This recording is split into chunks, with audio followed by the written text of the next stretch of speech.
Welcome to the Transfer Exchange Show. I'm your host, Kieran Stewart, and we are live.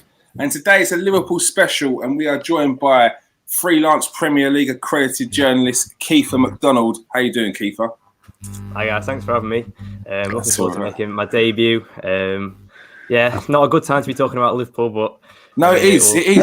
You've joined. I mean, if you compare it to last year, it's not too good, but I mean, I'll take it with the form that's been in recent months. It's maybe a good time. Well, misery loves company, and you've joined 3 Arsenal fans, so you're in the right place. Of course, we're joined by Steve K, our chief scout. How you doing, Steve? Yeah, how you doing, everybody? Just after me COVID jab, so battling on like a brave little soldier here.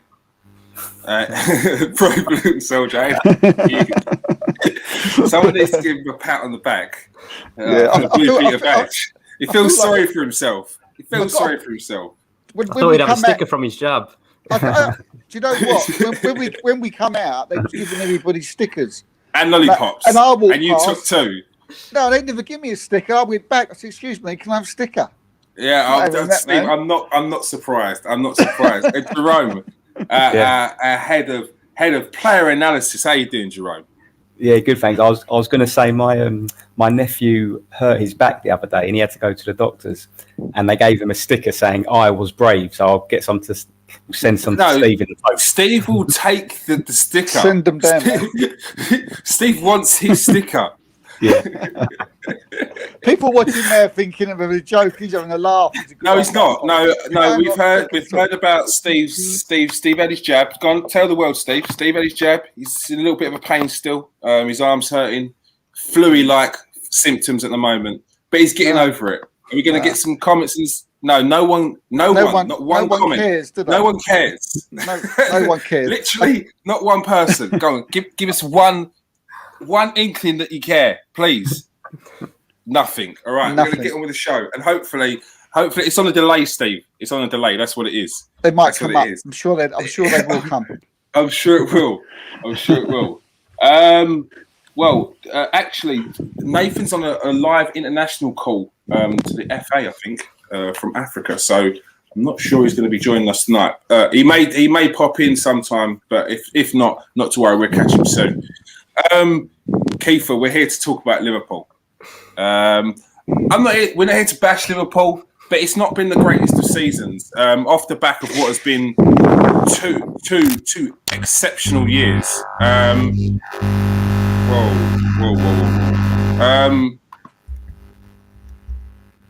All right, did that. Yeah. So first of all, let's get on to how did it feel to finally win the Premier League after so long? Yeah, obviously, I'm only 20, so I've not had to wait as long as a lot of other people may have had to wait. But it was such a good feeling. Obviously, it was blighted by the coronavirus pandemic, and we weren't able to see the trophy lift in person. I mean, it does take a tint off it, but I think the thing that kind of sat with me the most was Liverpool. If Liverpool didn't play again after the project restart, we would have won it anyway, kind of thing. So it wasn't like it was an Aguero finish to the season. It wasn't like some huge moments. It was kind of all but done, but no one dared say it.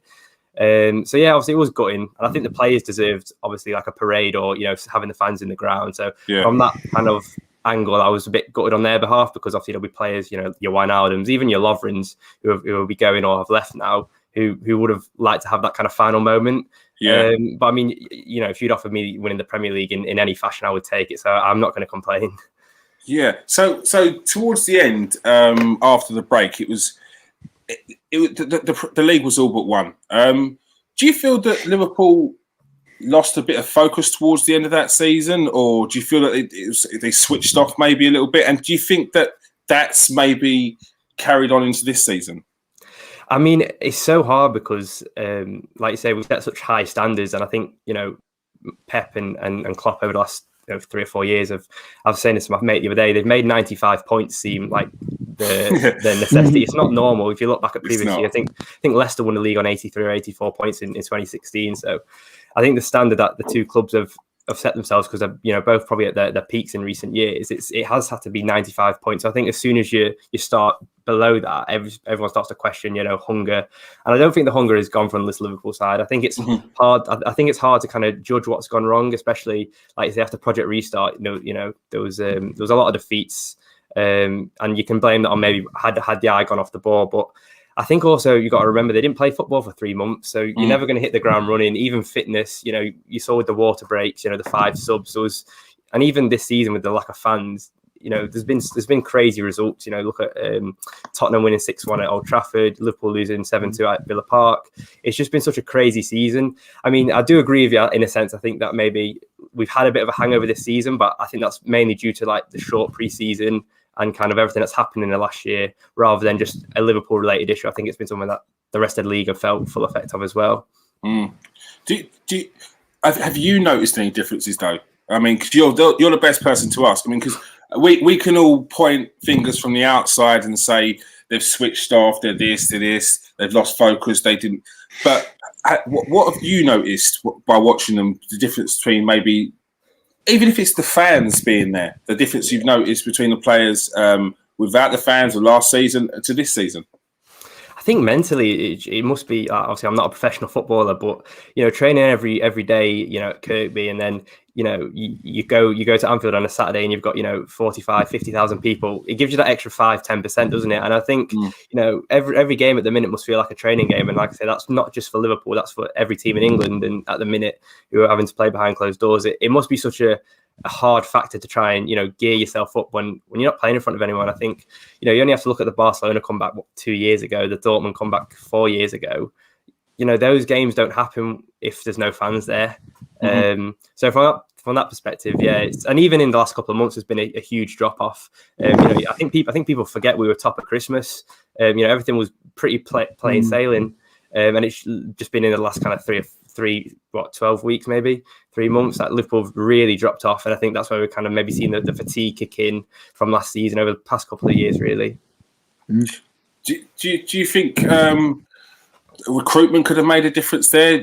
Because one thing I do know about Liverpool is they play with the same team week in, week out, and that was very much it works if you've got the same team every week, but it's not sustainable in the long run. Is there anything you feel the Liverpool or even Klopp could have done a bit more, or do you just think you've had bad luck?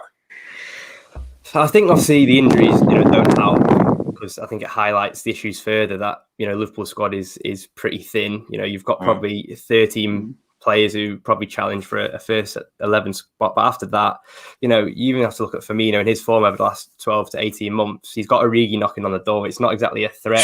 He's not exactly going to dislodge him. I mean, for as good as he's been in big games, and he's a cult hero at Liverpool, he isn't going to start 38 Premier League games, and he isn't exactly going to push Firmino to these crazy heights that he reached a couple of years ago. So I think what we've seen with Klopp since he's been at Liverpool is that he wants the right man, or he doesn't want anyone at all. We saw that with Van Dijk. He was willing to wait 6 months because he wanted, that was his man. That's who he identified to fix Liverpool's problems.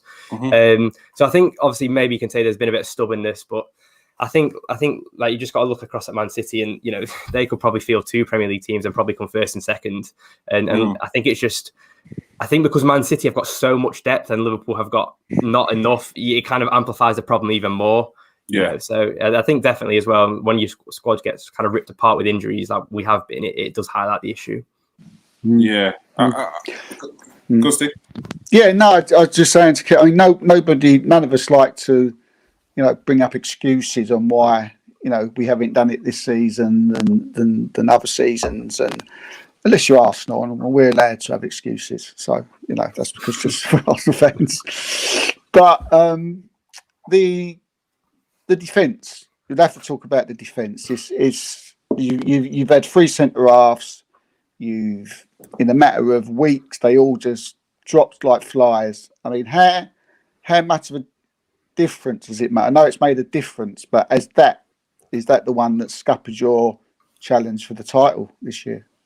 I think so, yeah. It's the main one that everyone will look at. And I don't think it's necessarily because the defence was weak. I think, Fabinho's played there for the majority of the season and he's been excellent. He's probably, along with Diaz and Stones, been one of the best centre-halves in the league this season.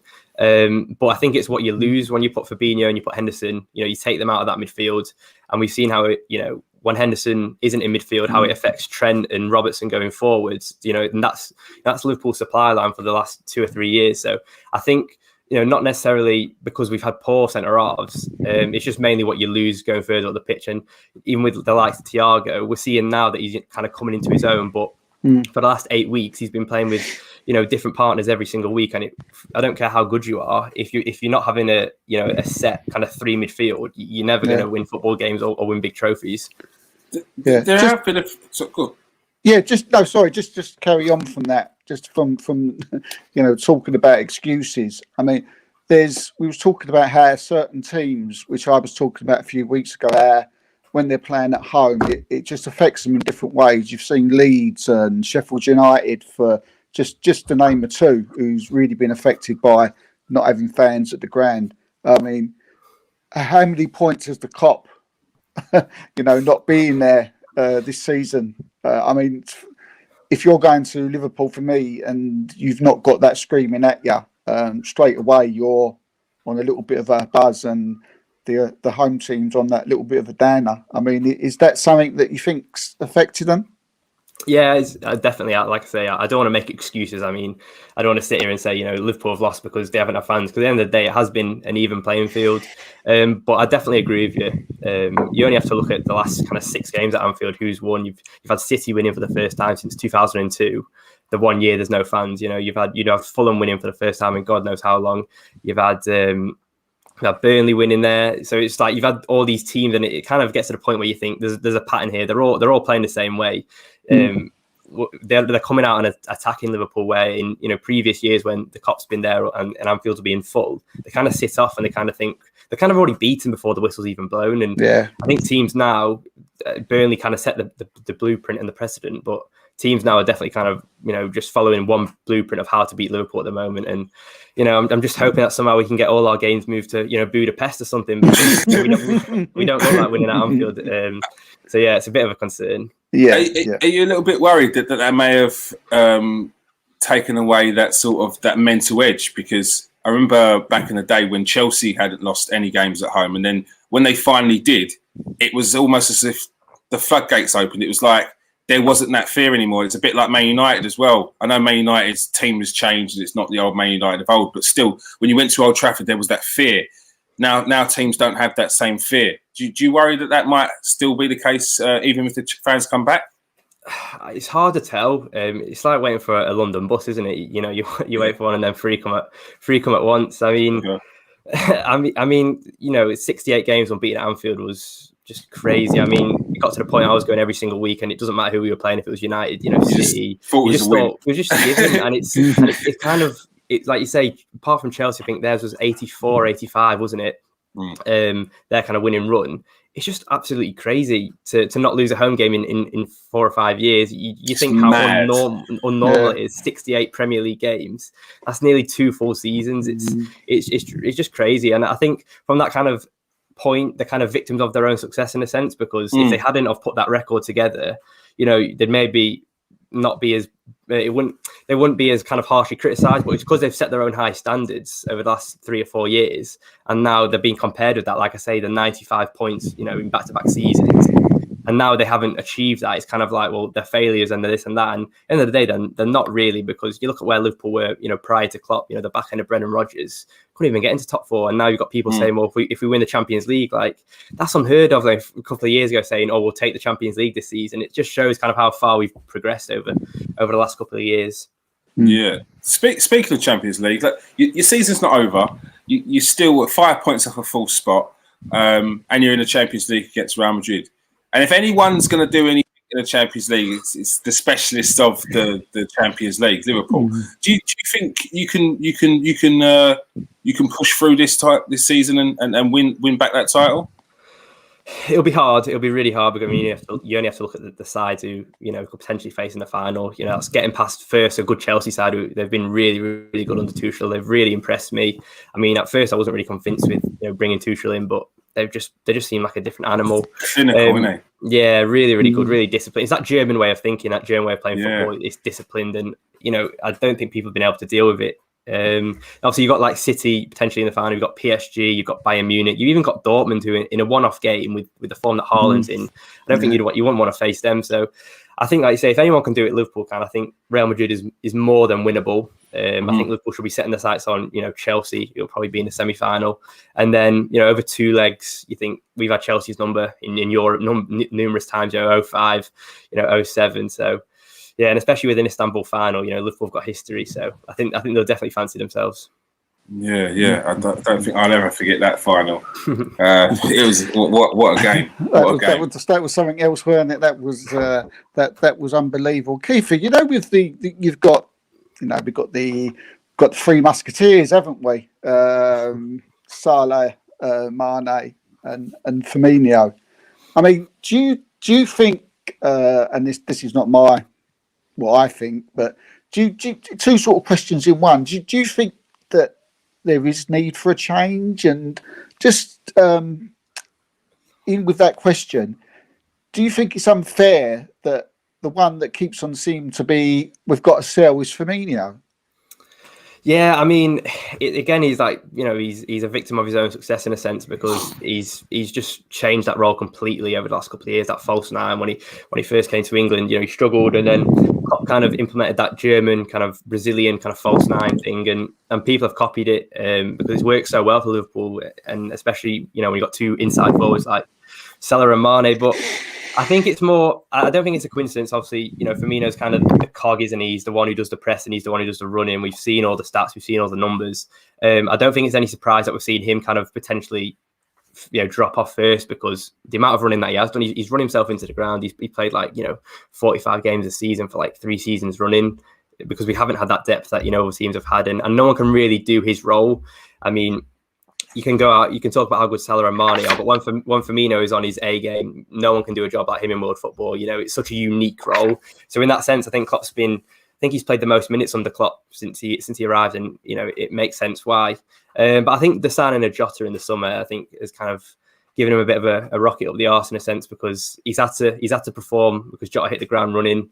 But yeah, I mean, it's a sad one with Firmino, because I think people are quick to forget how key he was. He was the man on the Klopp in the early years, and even in the last 2 or 3 years, he still set really high standards. But like I say, I just think his legs have gone, and I don't think he can. Oh, you do, yeah. Yeah, I just think he's so intense, isn't it? The pressing that Klopp demands, and I think we've seen that now. If you're a percentage off it, or you're a second late with the press, teams can just bypass you, and you get punished for it. So it's a ruthless game, isn't it? Football. So yeah, it is. So. You yourself, would you be looking to move on Firmino, or looking to sort of get in a successor now? I won't be looking to move him on, no, because I think that kind of defeats the point of having a strong squad. I think competition for places is never a bad thing. You can maybe look at the money he's on and think, okay, maybe for a second choice striker, but you think how many games Liverpool play a season, they always go deep in Europe, they're always at the top end of the Premier League. So I wouldn't be looking to sell him, no, and I don't know whether Liverpool bring in someone else in the summer, whether that be an out and out number 9, like someone like not a Timo Werner obviously, but someone of that kind of ruthless number 9. Well, he's not been ruthless this year, but you know what I mean.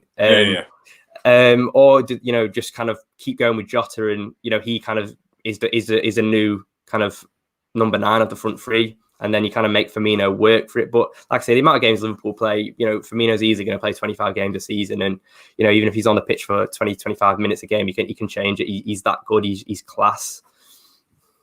So, yeah. So other players you've got, Curtis Jones is a top prospect. I really like the look of him. Where do you see him going? Do you think it's best for him to stay at Liverpool? Or do you reckon it's good for him to maybe go out on loan and gain some experience? Because I know it's hard to say gain experience on loan, because Liverpool play in such a specific kind of way. So he probably needs to be around that, but he also needs games. So what do you think is best for his progression? I think stay at Liverpool. I think he's more than good enough to kind of implement himself in that midfield, which we've seen this season. He's had big performances when Liverpool have needed it.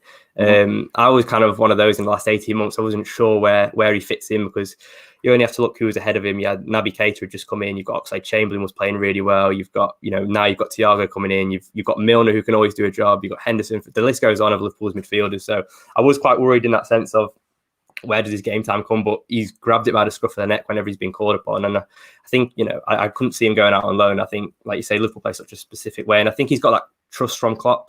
I think we saw, Trent Alexander-Arnold, he first came on the scene. You kind of drip feed them. You don't play them 6 games, 7 games in a row.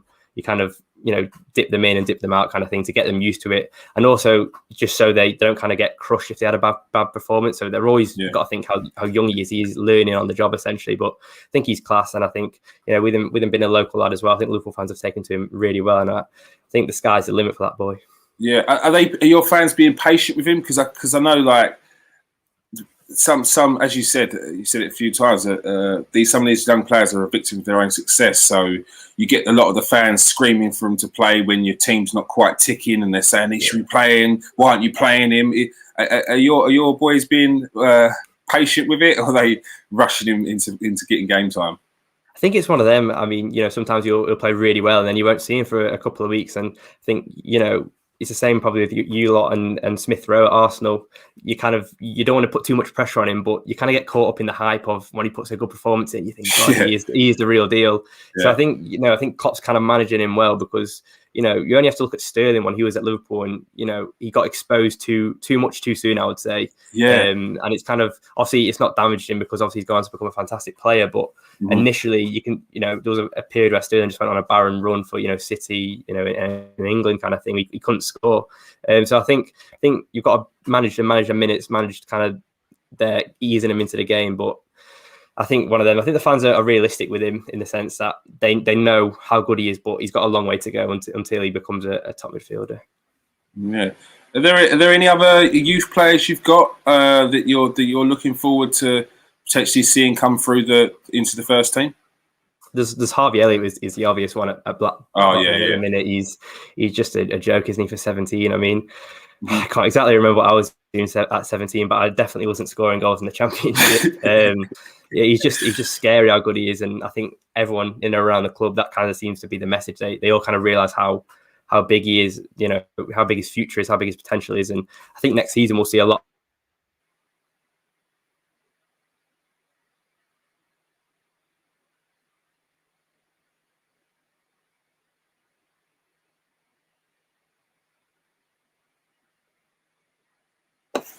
All right, I didn't freeze. Steve didn't freeze. Jerome didn't freeze. It was Spot. That kind of ties into the Firmino kind of argument.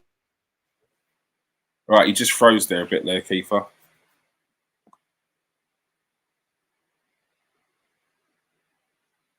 All right. He's coming back. There he is. There he is. He's back.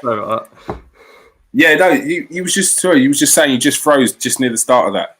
Yeah, I was just saying how good Harvey Elliott's been. It's kind of scary, and I think everyone at the club, the messages that seem to be coming out of the club is that they realise how bright his future is, and I think next season, like I said, easing minutes on the front three, I think Harvey Elliott can definitely play a part on that, because what he's doing. I saw something the other day that he'd bettered Jack Grealish's goals and assists in a Championship season, and wow. It's just crazy. If he follows the same trajectory of Jack Grealish, I mean, Liverpool have got a serious play on their hands.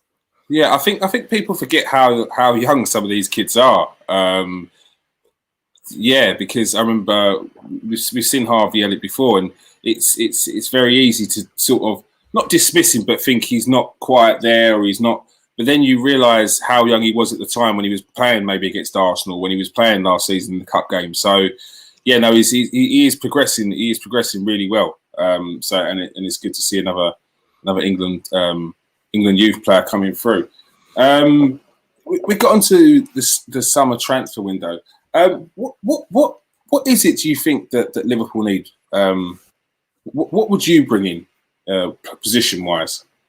First of all, I'd sort of centre our situation out. Just depth. Whether that's offloading Joel Matip, I think he's a fantastic player, but I don't think he can be relied on. We've seen that when Liverpool needed him most this season, okay, no injury, he's not purposely gone and got injured, but it's kind of that, it's one time too many. So I think I would definitely be looking to kind of raise funds. And I think with the COVID pandemic, I don't think anyone's got, big bucks. I'd be surprised if there was, some massive transfers, because I think it'll be a relatively quiet window until maybe next summer when, we got a full season of fans again. So I don't think there'll be anything too drastic. I think you might see the likes of Chamberlain maybe head off. But in terms of bringing in, like I say, I would definitely bring in like an experienced centre half, whether that's come back on a permanent deal. I would definitely bring in someone in the forward line, preferably probably a winger, someone like Jota, who can kind of do all three. Because I just think we've seen in recent months really that Liverpool have lacked that firepower. And the front three don't like scoring. We don't really have anyone else to kind of come on and change a game. Like I say, it's your Origi or it's your Shaqiris who are good players, but not at the top end of the Premier League in that sense. They can't really come on and change a game too much, if that makes sense. Yeah. One player that you've been linked with previously is Jeremy Doku. Would that be the kind of profile, young age, attacking player? Is that what you're looking for? Would you think someone maybe a little bit more experienced? It's one of them. Like you say, you've got the likes of Harvey Elliott. So in terms of a young player, you've probably already got one there that you're going to nurture, and like even with the likes of Curtis Jones. So I think the time that Liverpool are in at the minute, I think it's going to have to be experience and people who kind of know the game already. Know what you're going to get out of them, and you can put in to your team and kind of win your games. Because as much as it'd be great to kind of bring another young lad in and kind of nurture them, it's that kind of thing of, we need to start winning again, in the sense of being back at the top of the Premier League, and you can't really do that with like having kids learn on the job. Yeah, it's a tough one. Jurgen Klopp, he's at some points he maybe look like he's struggling. Do you think he's been harshly judged or overly criticised at some points throughout the season? Yeah, definitely. I think it's such a weird season. There's people talking about that. Liverpool the worst challenges, the worst title defenders in history. You've got all this kind of these kind of names and nicknames thrown around, kind of thing. But you've got to realise it isn't a normal season. So, like I've said, it's so hard to judge how Liverpool would have defended this title in kind of a real in a real life situation. Where there is fans and you have maybe not got a full team fit, because you're never going to have a full squad fit. But it's so harsh because we've missed the captain, we've missed Van Dijk, we've missed Gomez, we've had even the goalkeeper's been injured numerous times. So it's I think it's quite unfair to kind of beat Klopp with this stick of he's done a poor job, because I think there's one thing that you can't question with Klopp's Liverpool, and it's been their ability to bounce back and deal with adversity. You only have to look at the Champions League final in Kiev. They come back a year later, they win it. They miss out on the league title by 2 points. Next year they come back and they win it by 20. They have got the mentality to kind of deal with this adversity and setback. So I think it has been harsh on Klopp, but hopefully next season he can kind of prove everyone wrong. Yeah, go on, Jerome. Yeah, quick question. I agree with what Kiefer said. I think Klopp has been harshly criticised, but Kiefer, do you think there's anything Klopp could have done differently, perhaps?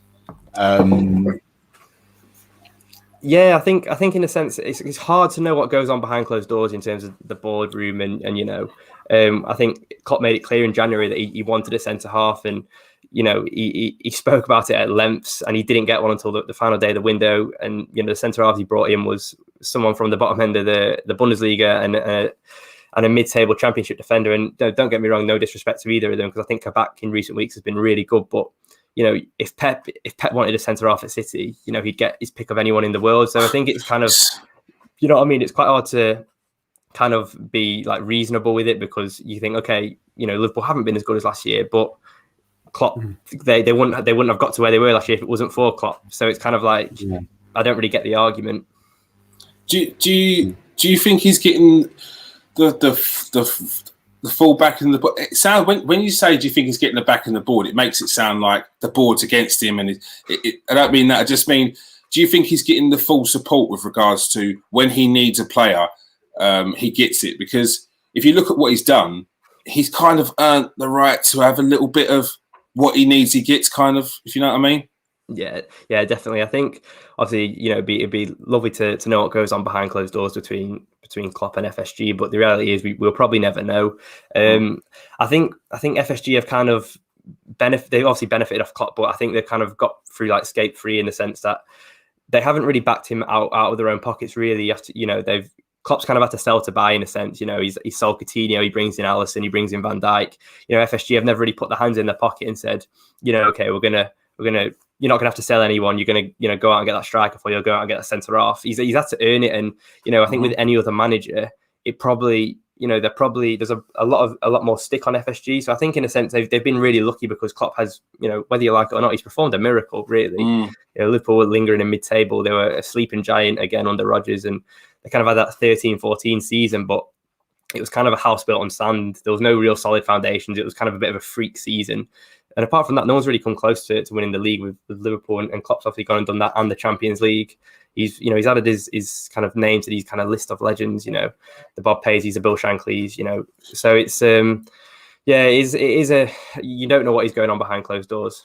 Yeah, you say that season was kind of built out of sand, but do you not feel that season maybe kick-started Liverpool into being that serious team again? I mean, that's what I hoped at the time, but I think you only have to look at the 2 seasons that followed. I mean, 18 months after finishing runners-up in the Premier League, Liverpool lost 6-1 to Stoke. What I mean? They took massive backward steps. And, it's kind of, they sold Suarez, Sterling went shortly after. Sturridge obviously wasn't the same player. He suffered heavily with injuries. And the kind of players they brought in, whether that was again, an FSG problem or a recruitment problem, whether that was Rodgers, we don't know. But they brought in the likes of Balotelli, the likes of Ricky Lambert. They had Fabio Borini, as a striker at one point. So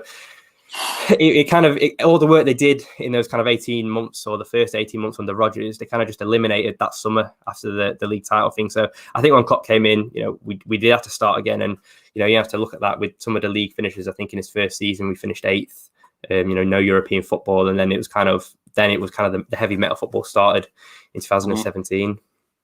Is there any worry that there's comparisons to his time at Liverpool to what his time was at Dortmund?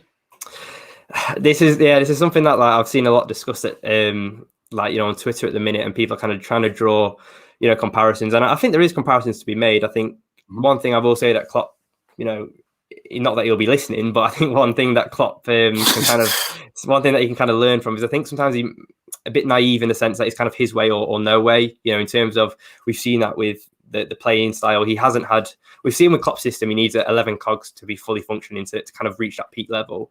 But I think sometimes maybe, we've had to play, Fabinho at the back, he's had to play different midfields. He's kind of struggled for numbers. He's still implemented that same way. And you can kind of say, fair enough, he's kind of dying by his philosophy. But I think there's times, in recent weeks, even at Anfield against the likes of Burnley, Brighton, where you just think you just need to change it. You just need to change whatever it is and kind of work with what you've got in a sense of instead of working with what you haven't got. So I think that's probably the only criticism I draw. But I know the Dortmund CEO says after Klopp left that he said it would have been better to replace every player in the squad than it would have been to replace Klopp. I mean, that just kind of speaks about how it says a lot, doesn't it? It's a pretty good reference to have. Yeah, it's funny. It's funny you say that with regards to the changing the way they play, because it's something that myself I've heard for years, but it's weird because if you look at like the best managers, they don't, because they believe in their philosophy so much that we will perfect our philosophy so well that you won't be able to beat us. That's the mentality they have, and I can't really knock it. So it's hard. It's a tough one. It is a tough one. I know there's tactics you can change it per game, but it's the philosophy has got you where it's got you.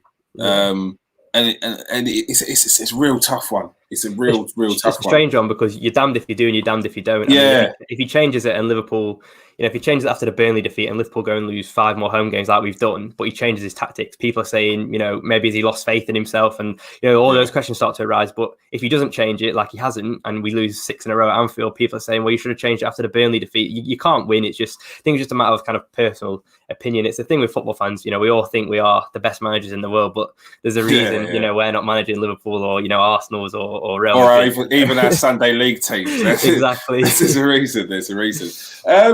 Is there any sort of time scale you think that Jurgen Klopp, before he potentially might go to another team, is there a team that you worry about coming in for Jurgen Klopp?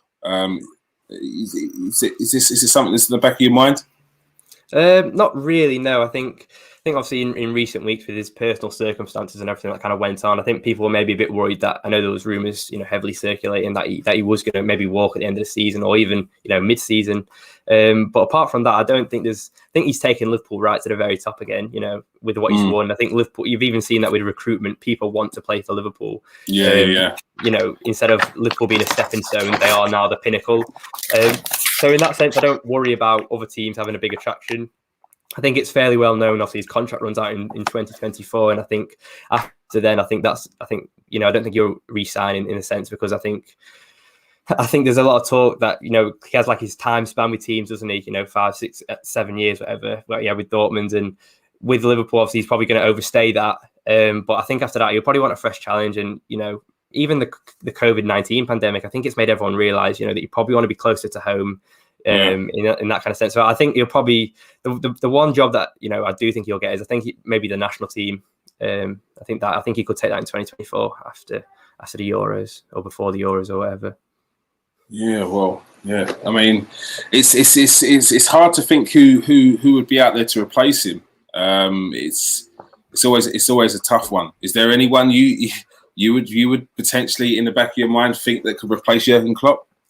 I mean, obviously, the obvious ones are Steven Gerrard, which, if you'd asked me, a couple of years ago, I would have... You said no.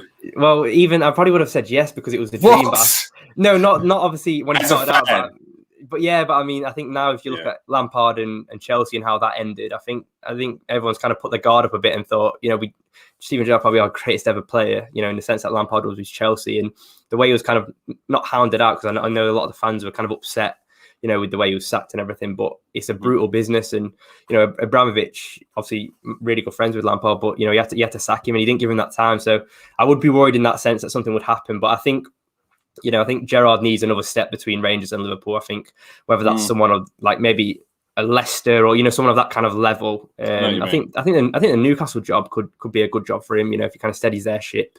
And if anyone could steady their ship, they'd probably get the England job. Like that Newcastle job, fans, great fans, but they're very hard to please.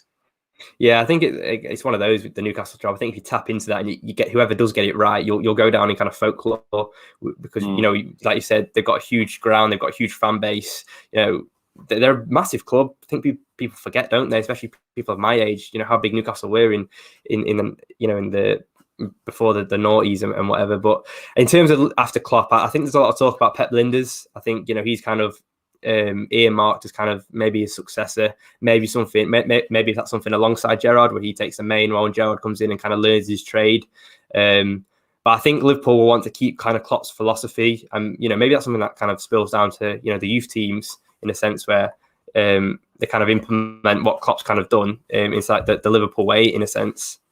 So you think maybe Klopp set the new blueprint for Liverpool then?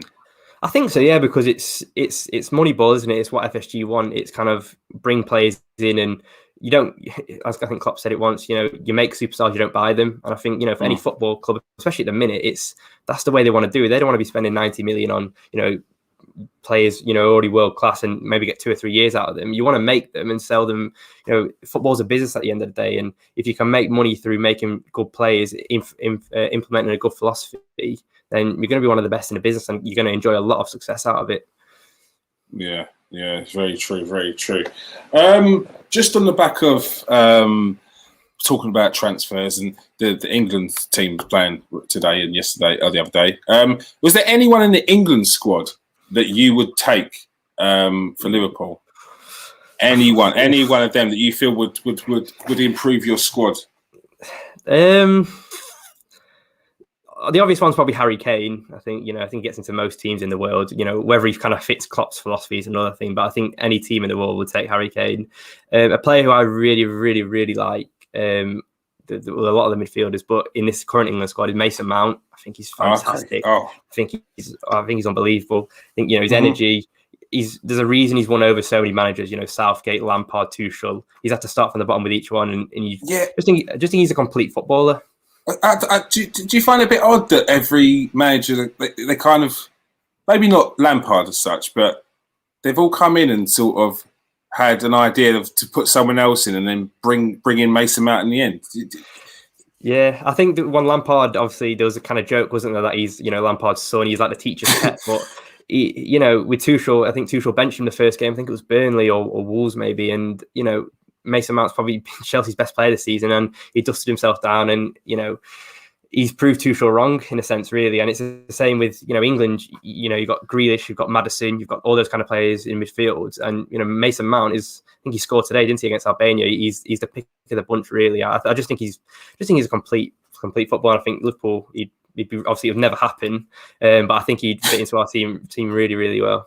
Is there anyone in there you think could be the successor for Henderson? I think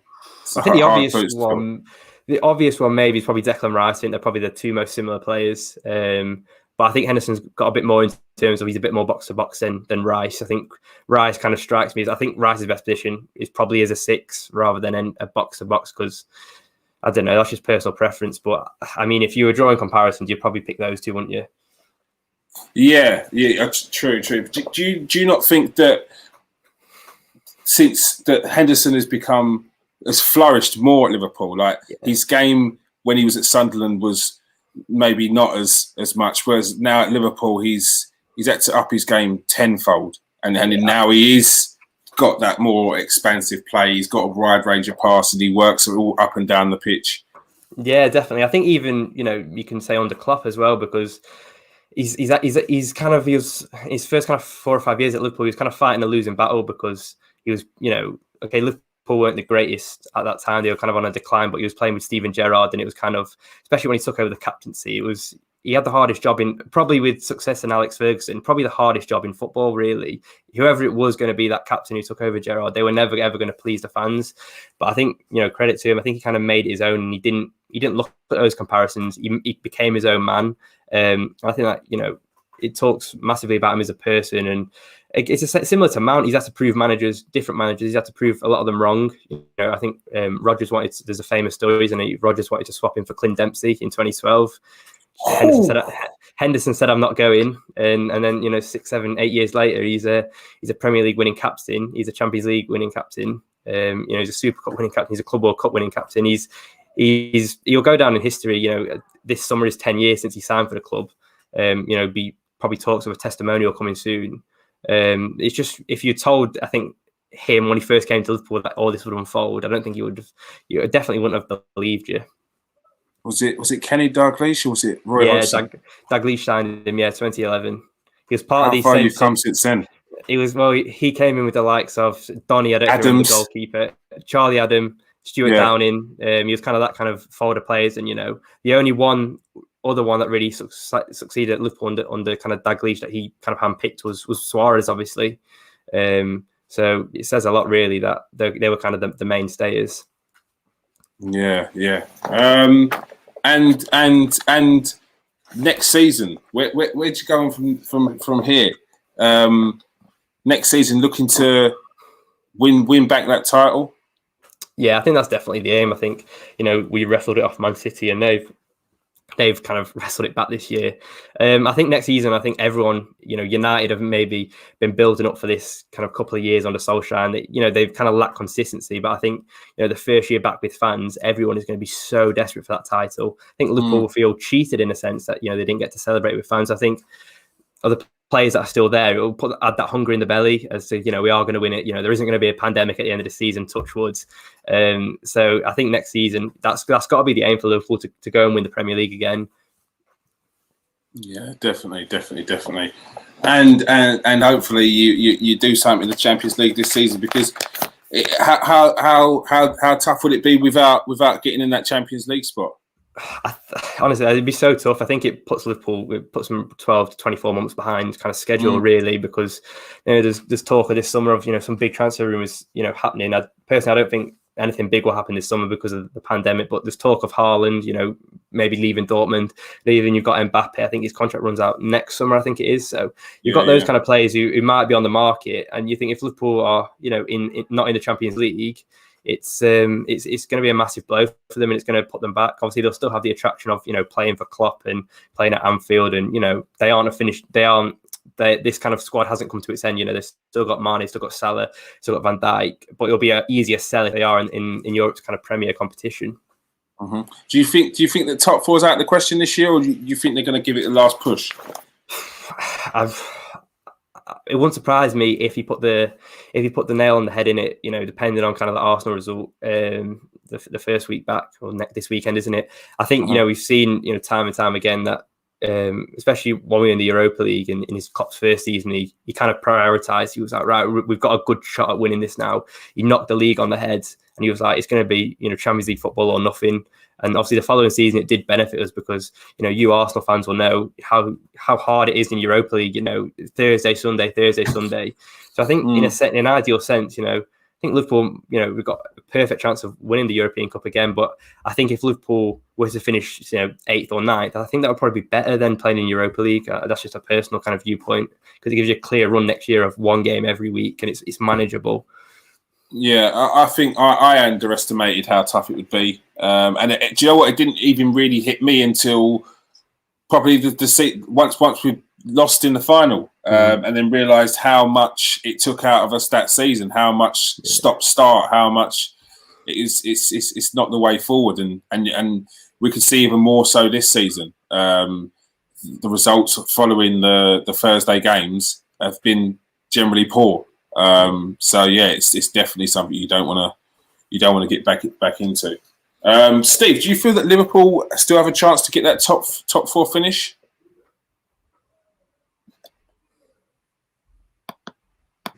Yeah, it's going to be really tough. There's a lot of good sides about them this year. They've, I actually wish they could, but I just think they might fall just a little bit short and end up in the Europa League places this year. It's tough. They've had every club has injuries, but they've had some injuries in terrible places with Van Dijk, Henderson. They're their two main players, and I know people say, well, two players don't make a team. Well, I think two players does make a team because you can go back over the years and you take Bergkamp or Henry or Van Persie out of Man United or Rooney. You take them out and they wouldn't have won their titles.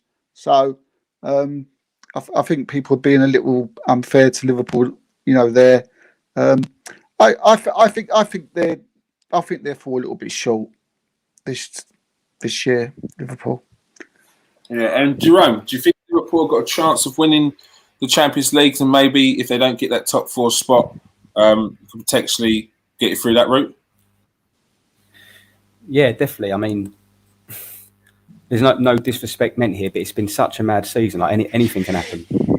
And like you said earlier, Liverpool in the Champions League, they're like a little match made in heaven, isn't it? Yeah. And when you've got these quality players like Mane and Salah, you can't rule them out of anything. I even think there's still a chance of even top four. Like there's plenty of points to play for still. I don't think you can put anything past anyone until the end of the season. There's going to, it's the old cliche, isn't it? There's going to be like, ups and downs till the end of the season, and you never know. And that's what makes it sort of interesting and exciting for us as fans to, because we don't know what's going to happen. Yeah, I think it is that. There's 5 points between Chelsea. I think it's that because Chelsea are in such a... They seem very focused at the moment. It seems like it's very hard to see them dropping points. But this is, like you said, this is a season where no one wants to win it. No one wants to win anything. No one wants to finish in anywhere.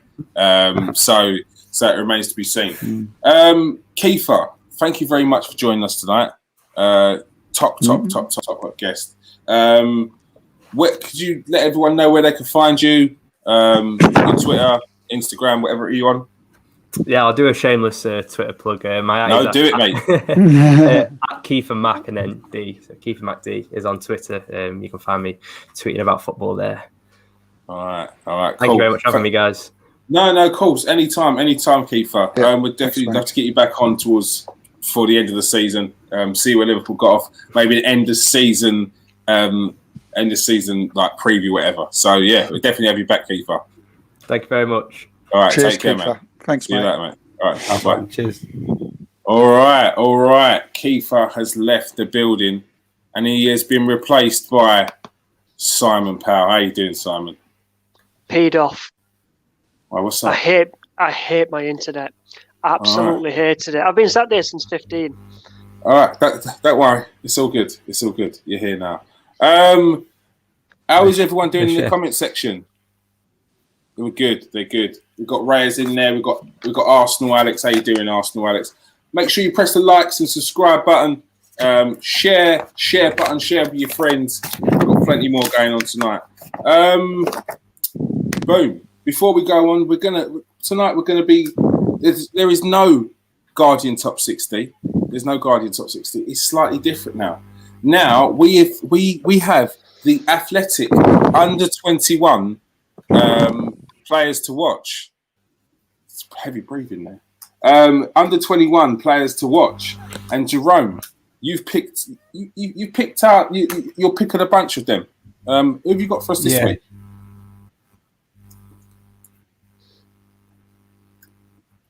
So, by the way, sorry, my internet's having a bit of a mare at the moment. So sorry if I'm stopping and starting. Let me know. So we've got a striker for for Germany called Yusufa Mukoku, who is the youngest goal scorer in Bundesliga history. He plays for Dortmund. Yeah. This kid. Now, what people have said about him, what sort of Haaland from Dortmund has said about him, is that he's better than Haaland was at his age. Like people are really speaking up this guy. Left-footed. He was playing for Dortmund under 16s when he was 12.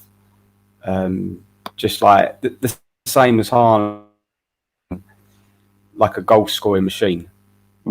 His goals for the youth team in Dortmund, he was just like nearly as good as two a game for like the youth, like the youth team.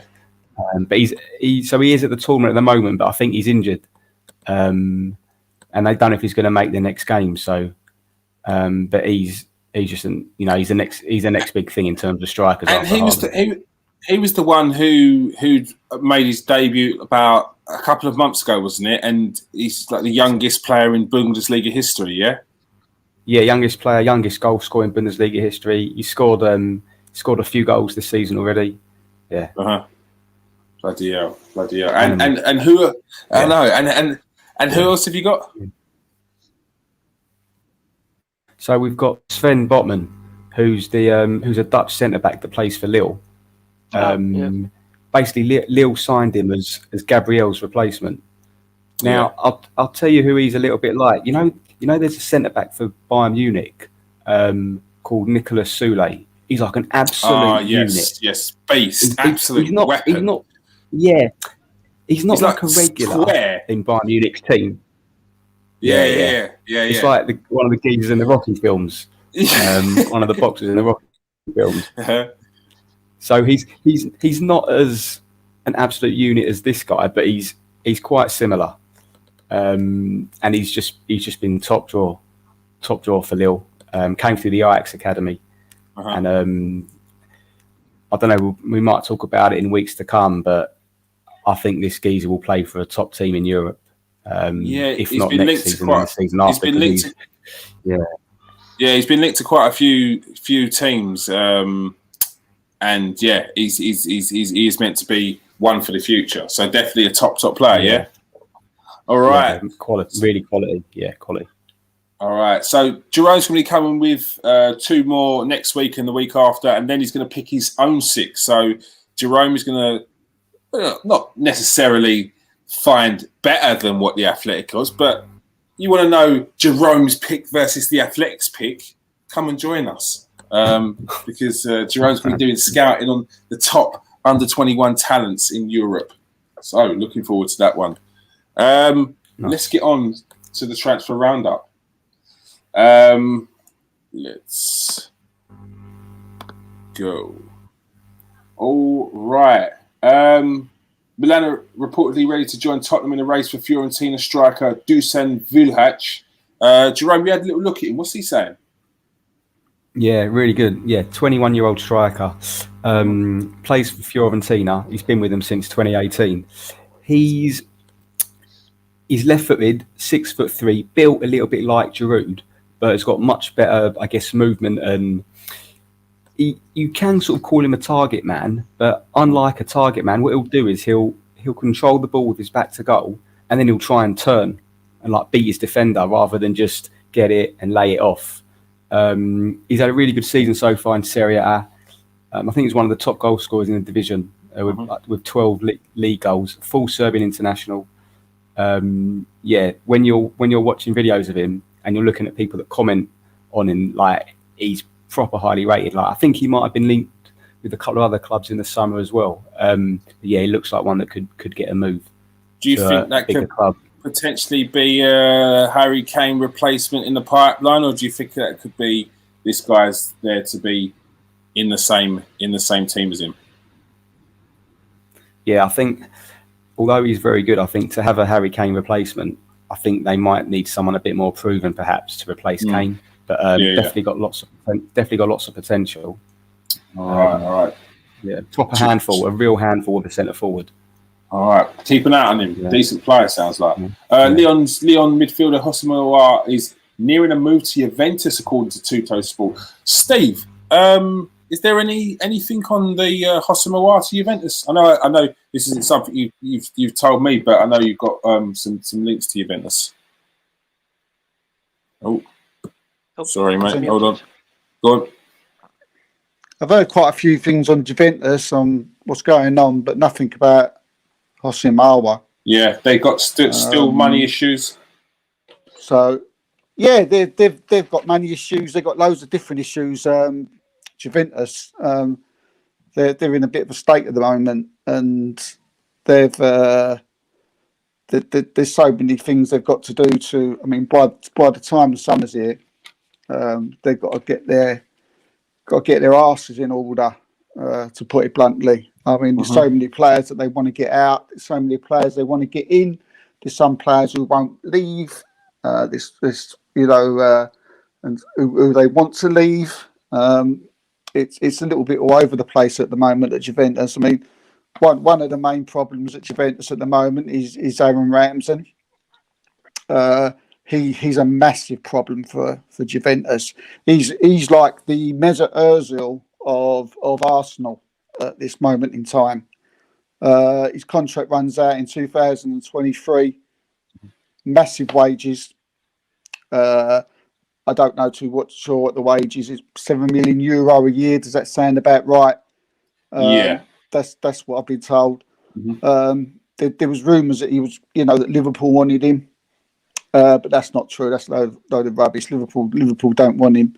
But he's proven a massive problem for those particular reasons, and he's stopping a lot of what Juventus want to do. I mean, the most nailed on certainty this summer is Juventus want to bring in a new striker. They have to bring in a new striker. Yeah. And this is the reason why they need to sell players. I mean, they've already mentioned that, and they've had talks with Edin Dzeko, and with Dybala now looking like he's staying because he's literally refusing to leave. His contract runs out in 2022. There's another problem for Juventus, and not only that, Dybala is asking for £10 million a year on a new contract. They've offered him a new contract, so they're trying to be fair with Dybala, but he's gone back with, you give me 10 million a year. So there's all sorts of rares and everything going on there, but he's put his foot down. He's not leaving. He's got a contract to 2022, and the man don't have to go anywhere. They've got Aguero and Moise Kean at the top of their shopping lists, which with Edin Dzeko and Gianluca Scamacca and Oliver Giroud as well, in it, and Milik's in there. If they can get Dybala to leave, their main person, what they was telling me that they want Raul Ramirez. So that's the name at the top of the list. But that that everything that I've just mentioned there has got to go right for that to happen. Morata wants to stay, so he's another one that I was just talking about earlier. It just wants to stay, but they can't. You know, he won't go. He won't go nowhere. And also Juventus are in a bit of a sticky situations where they're in a catch-22 that if he stays, they have to pay Chelsea another 10 million. So you can see from that they are in a right, and you know our friend that we speak to. Yeah. He's literally crying in his cornflakes. But the Aaron Ramsey one especially, it's like I'm not shocked. It's not that I'm not shocked. I don't feel for Juventus because they've given Aaron Ramsey such a good contract. It's very hard for him to want to leave, and especially if you look at some of the clubs that may be interested in Aaron Ramsey, and even if it wasn't about the money, there would still be a significant pay cut. The pay cut it would take would hit anyone. I don't feel sorry for Juventus in any way about that, it's something that Juventus do where they bring in these free transfers. Very very good way of doing their business because they're getting some top players with doing it. But it's when they try to get rid of them that's always the problem. So it's Aaron Ramsey for his own footballing state needs to play football, but it's like what I said. It's like an Ozil situation, isn't it? I mean, and to be fair, you can look back when he was at time at Arsenal, and I always used to say, he's got to see his contract out. He's going to see, he's doing this to get money, and everyone was like, no. Well, could you see a little bit of that? It seems like he's going to do this again because with the money that he's on and the contracts he's on, would you go anywhere else? Would you leave? Not unless I really needed to. So, exactly. I mean, they tried. I mean, they tried him in the midfield, and it didn't. It's not working. I mean, they played him in the false nine for a while, and he started to tick, and he started, but then he got an injury. Yeah. And which put him out the side, and now he's more or less back to where he started. Yeah. And he's in that cycle of where he was when he was at Arsenal, where he's injured and he's not, and he's in and he's out, and he's in that. It's like a carbon copy of exactly everything with contract playing as he was when he was at Arsenal. And Juventus are paying for it.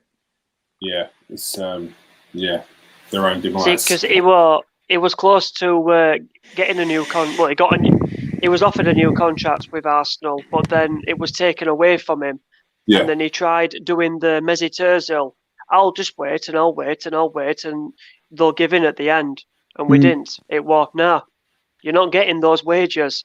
You're not a 200 a week midfielder. I'm sorry, you're not. You're 100 at most, and that's being genuine. Yeah. All right. Thanks for that, Steve. Is there any more? No, there is. You've got a little bit more for Italy, haven't you? Just a little bit. There's a little bit of news coming out of from Roma. They're having a ship out in the summer, and they're getting rid of all their over 30 players. Oh, over 30. Not. Is it Nicola Zutz? I can't remember his name. The youngster in the midfield. Yeah. Apart from 2 players, can you? Mkhitaryan. Considering there's 8 players of over 30 at Roma, of which 6 start in the first team, which 2 are they keeping? There's 2 that they're going to keep. Mkhitaryan. El Shaarawy. Well, Mkhitaryan. No. Mkhitaryan you got right. Mkhitaryan and there's going to be another one that Is it centre back? I'm thinking Chris Smalling. Yeah, it's Chris Smalling. I knew it. Chris Smalling and Mkhitaryan. And they're the 2 they're going to keep, but they're doing a total change. They've had a new person coming from upstairs, one of these director of football type characters, and he wants them all out. But Mkhitaryan and Chris Smalling are the only two you'll find that they want to keep. The rest so Chris Smalling having another good season then? Well, I assume so. Yeah, I mean even Edin Dzeko, because he's at Roma, isn't he? Yes. Even him is on his way out, and hence we go back to what I just said 5 minutes ago with the talks with Juventus. So there's a little bit of a connection there. So yeah. In all fairness, though, Chris Smalling, I'm not surprised with that because I've watched him a few times with Roma. The way he plays over there, it's like his Van Dijk, if you get what I mean. Yeah. So I can see why they like him. I can see exactly why they like him. And Mkhitaryan, since he's been there, he's just been brilliant. Well, yeah. I find England's some leagues suit, don't they, better? But I do find also that England he's not got to press on him. But sometimes I don't think. Sometimes I think we get bored of the same player sometimes, as opposed to these players aren't good enough, and then because we see the same player week in week out, it's that Chris Smalling can still do it in the Prem. I don't think it was a case of Italy is the only league that would suit him. I just think that Man United had probably got bored of seeing Chris Smalling, and if you ask Nathan, he would probably swap Chris Smalling for some of the defenders that Man United have now.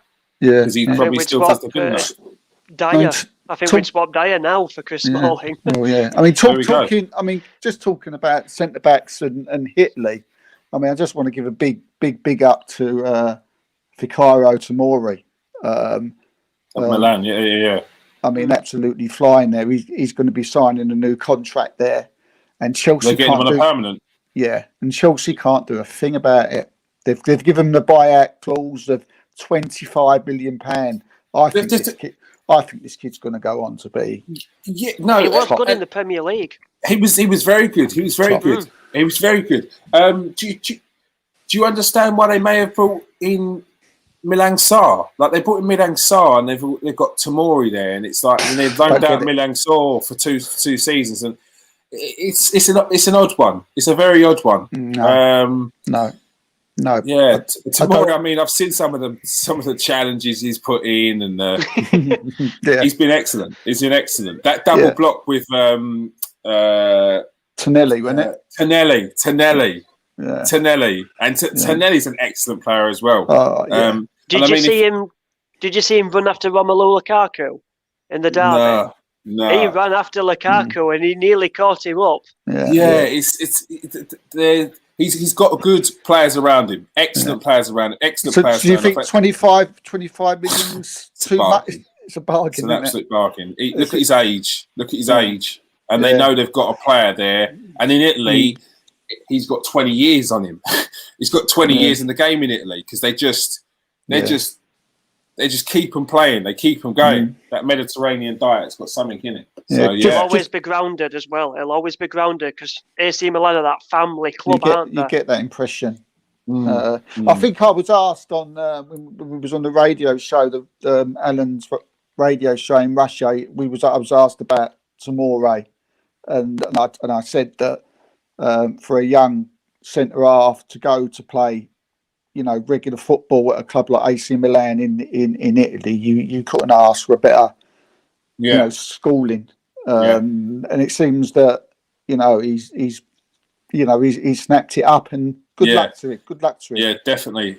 Working there with Maldini up the top, definitely be able to get a few hints and tips off of him. All right, cheers for that, Steve. Bayern Munich are in advanced talks with Lucas Vazquez. Did that one? How did that one go down, Steve?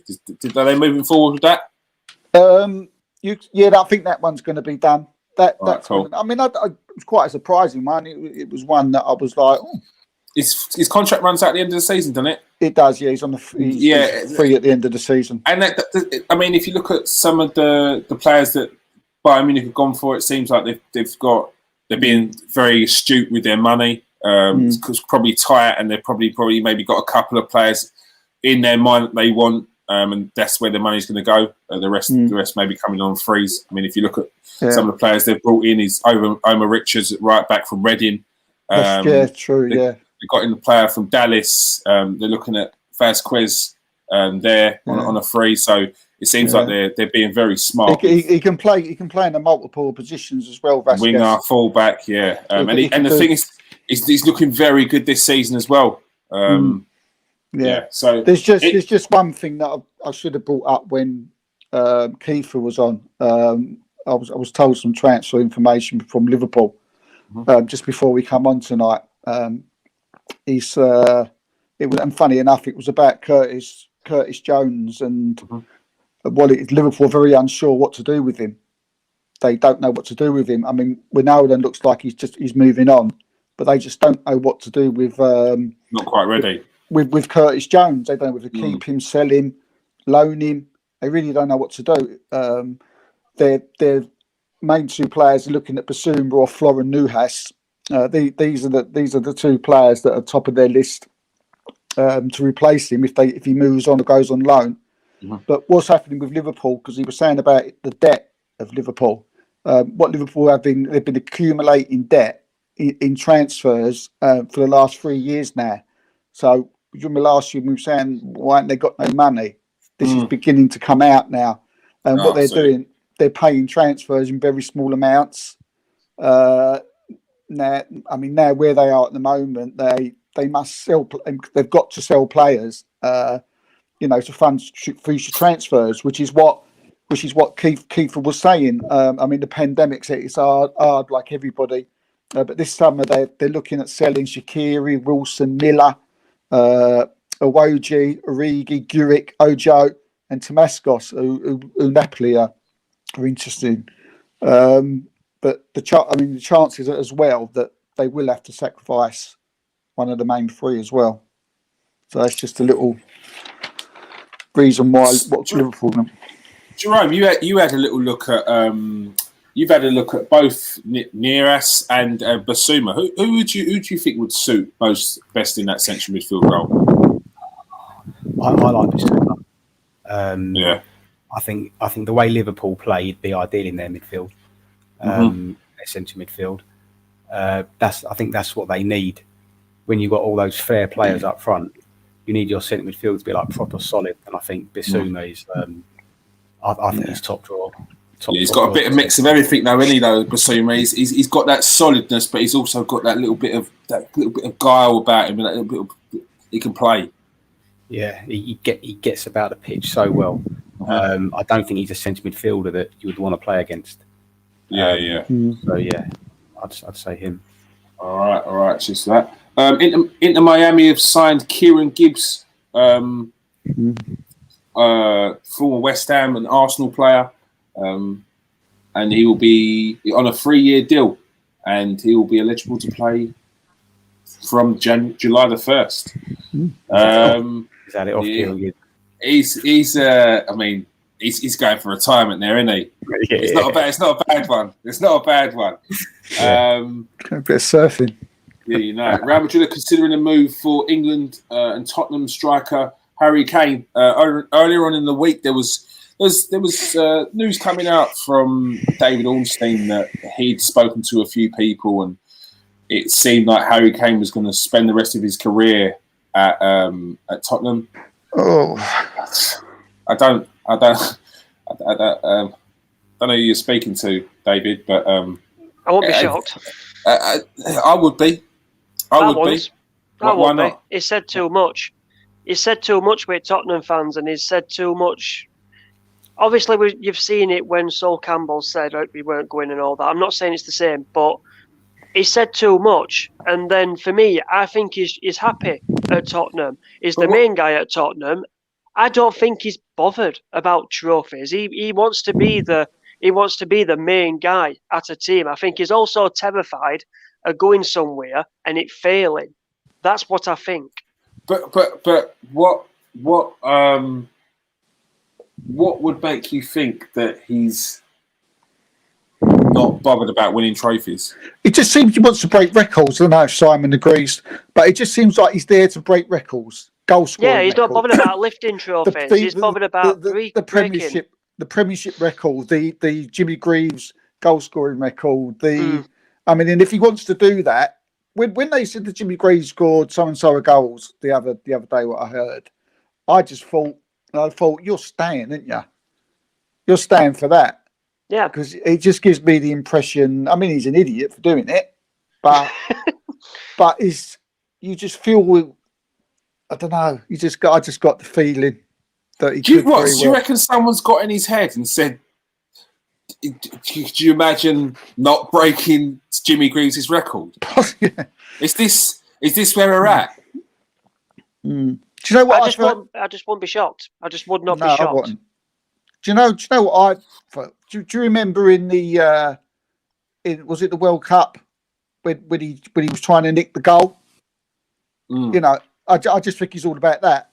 I think he's all about scoring, getting the golden boot, or being the top goal scorer, or being Tottenham's top goal scorer. Because although we're hearing things, it's nothing's going further. It's always on that. Is anyone pushing to get him previously? Well, we know that Man United wanted him. Mm-hmm.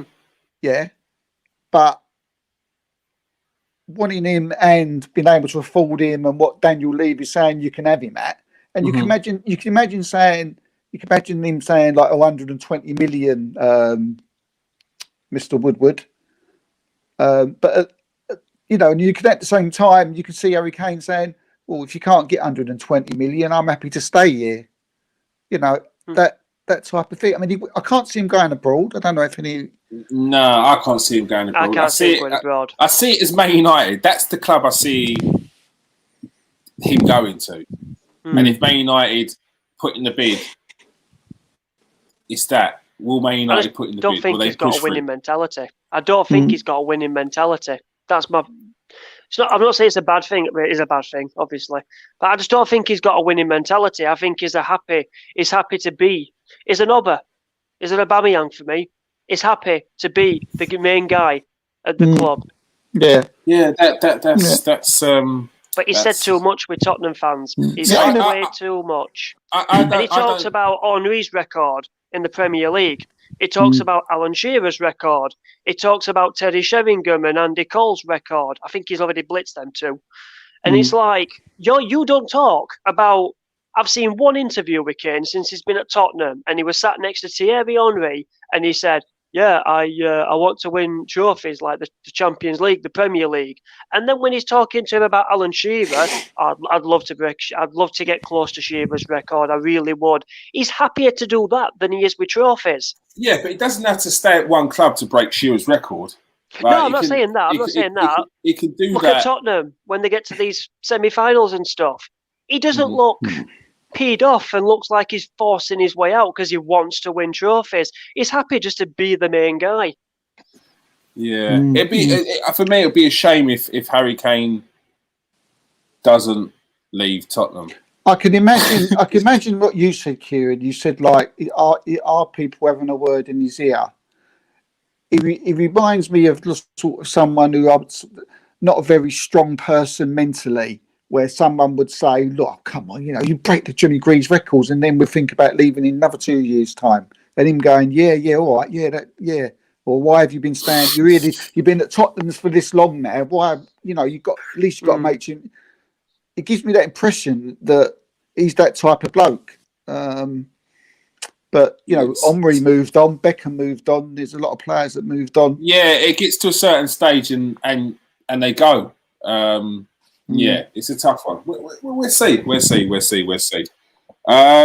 Arsenal weighing up a move for Real Betis Argentina defensive midfielder Guado Rodriguez. But there was also two other Real Betis players that they were linked with, Jerome. You look at all three of them. One of them we know quite well, Nabil Fekir.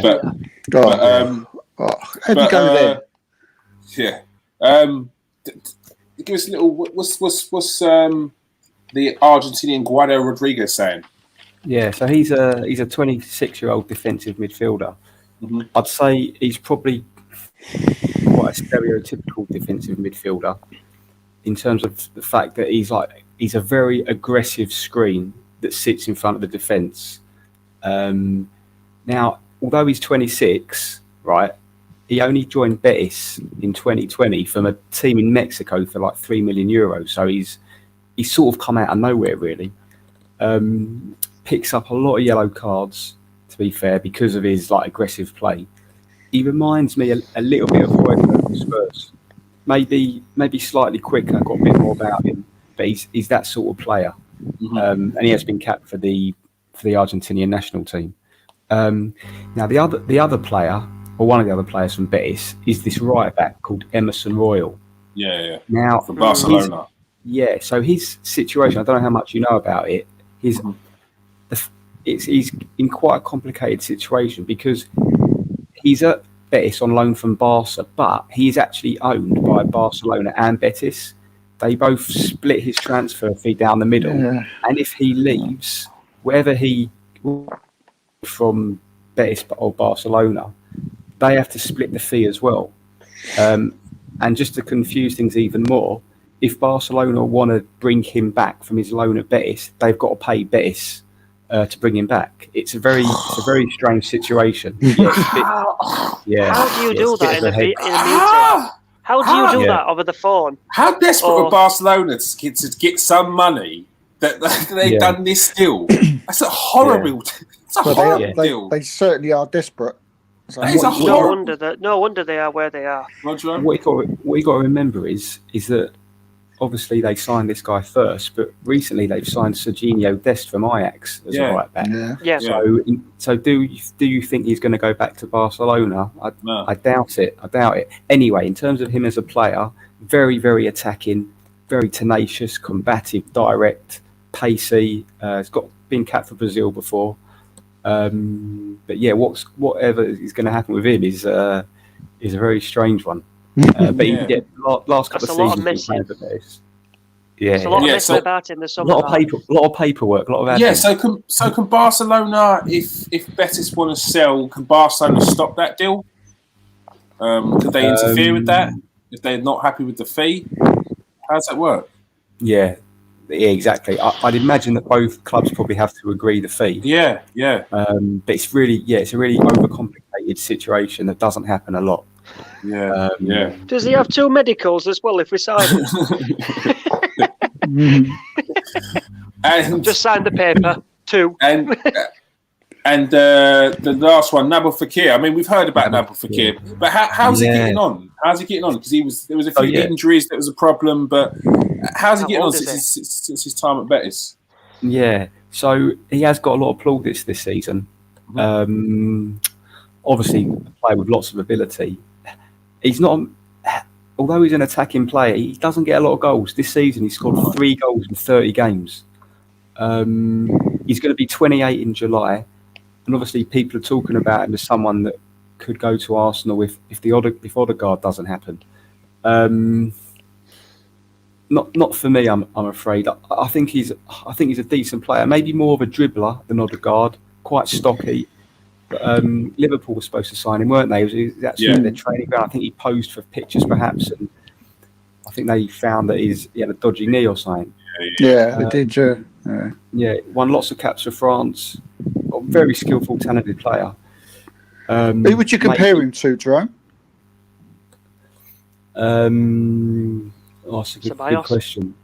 That is a good question. He is similar to Odegaard in how he plays, but as I say, just more of a dribbler. He's that creative guy. He's that player that's gonna produce a bit of magic that will get you a goal. Maybe not score it, but he'll create a bit of space or he'll beat a player. Yeah. He's decent, but I'm not convinced. And what they talking? What price are they talking? If they bought him, I think they're looking at maybe mid-20s, something like that. Well, the trouble is, you sign him. I never normally worry about this, but you sign him, and you probably won't be able to sell him for any money. Yeah, it's his last move, isn't it? It's 20, pretty much. Yeah. He'll be 28 when next season starts. Yeah, and it's 26 million is the fee that's been banded around in and around that. Plus, if he's got an injury, if he's got a knee trouble or he's got knee issues, is he going to hack it in the Premier League? Or are we just going to sign?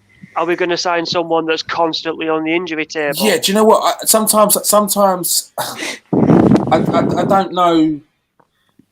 Like, has he had any knee injuries since? How bad was his knee injury before? How often has he had this knee injury? It's like sometimes I don't know whether there is. Did the club just pull out the deal? Tough, physical. What if it happens? That sort of thing. I know what you're saying, but yeah. You always hear about these knee injuries. You always hear about an injury when a club's pulled out of a deal, and then they go on to play for other clubs and don't get these injuries. And I've seen it many a time. The old knee injury, and then they go on and there's no injuries. So yeah, I think he's better than Betis. Betis. Do you know what? I was surprised when he was at Betis. Because he went from Lyon and he was very highly regarded, and then he turned up at Betis and it was like Betis were at that point when he went to Betis, they were like below mid-table team. So holding his scarf like that. It was odd. So obviously after the move to Liverpool fell through, it's like I can't really go back. I've got to end up somewhere. So it seems Betis was the answer. Jerome's right. More and more we talk it, more and more it sounded a bit risky. Yeah. I think that's it. I think he might be a good player for 1 or 2 seasons. Then after that, I think like you said, there's no sell on. Yeah, there's no sell on. Right, getting for about 12 million or something. We're taking. Real Madrid are looking to bring in Leverkusen winger Moussa Diaby. The Spanish giants have been looking at him for a few months now. Man United also interested in the Frenchman. How's Moussa Diaby doing this season, Jerome? Yeah. In short, very, very, very, very well. He joined by Leverkusen in 2019 from PSG. He's a similar build, and and you could say he's a left-footed Sadio Mane the way he plays. Plenty of skill, pace, nutmegs. He's got a little bit of Nicolas Pepe in him too, but he is more of a creator than a goal scorer. But saying that, he does have goals in him. When you see him put the ball in the back of the net, he can finish quite well. Another sort of one of these French youth internationals. But you can see him going to a big club basically. Yeah, just that's right. Danny Simpson's side for Bristol City this week. Liverpool and PSV. Liverpool made PSV forward Donald Malin the number 1 target in the summer. Donald Malin, former Arsenal player, has progressed so much since leaving Arsenal. I've been watching him play more recently, and he's a serious player. I didn't realise how good he was because it's always that for me. It's always that when you hear former Arsenal players doing well, and then you're linked with them, and for me. It's usually a bit like, oh really?